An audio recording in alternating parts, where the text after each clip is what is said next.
How to delete Google search history. Hey everybody, this is Nina from Create, Login and Delete. Let's get started. Open up your Google application. Long tap for history and tap on delete.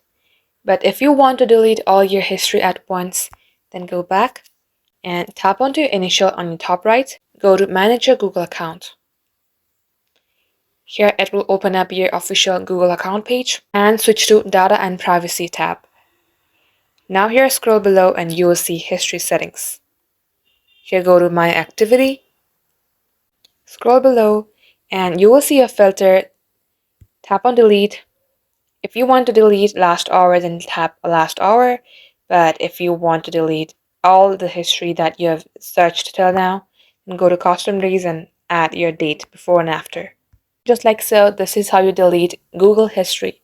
Thank you for watching, and if you find this video helpful, please like and subscribe.